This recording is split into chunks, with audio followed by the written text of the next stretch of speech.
Salut la team, on se retrouve aujourd'hui pour parler d'un vrai casse-tête juridique qui se passe en ce moment au Sénégal.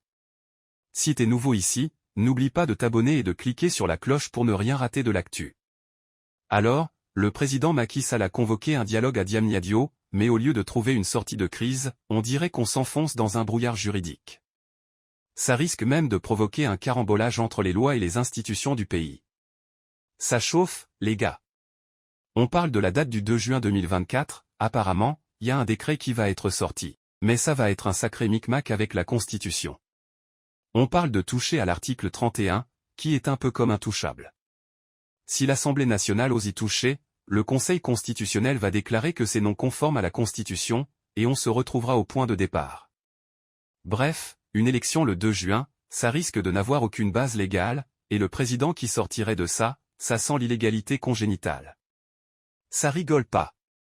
Ensuite, il y a cette histoire de réévaluation des dossiers des candidats spoliés. Mais là, les gars, ça a zéro chance d'aboutir. Le Conseil constitutionnel a déjà sorti une décision en 2007 qui dit que c'est niais, pas possible de revenir sur leur propre décision. Ils ont même cité ça dans d'autres affaires, c'est comme un marteau qui retombe toujours au même endroit. Donc, cette mesure, c'est genre une danse de l'illusion, ça va pas loin. En parlant de saisine du Conseil constitutionnel, le président Macky Sall voudrait bien leur poser une question sur la période entre la fin de son mandat et l'installation de son successeur. Mais le Conseil constitutionnel a déjà dit non à un article similaire dans une proposition de loi.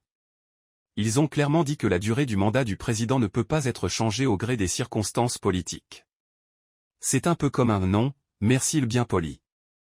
En résumé, on est dans un vrai imbroglio juridique, et apparemment, le président Macky Sall a décidé de faire le freestyle avec la Constitution en stoppant le processus électoral sans base légale. La situation est tellement confuse que même nos dirigeants ne savent plus quelle loi violer pour avancer. C'est un peu le bordel, non? Le Sénégal mérite mieux que ça, franchement. Voilà, n'oublie pas de liker la vidéo, de la partager et de commenter ce que tu penses de cette situation.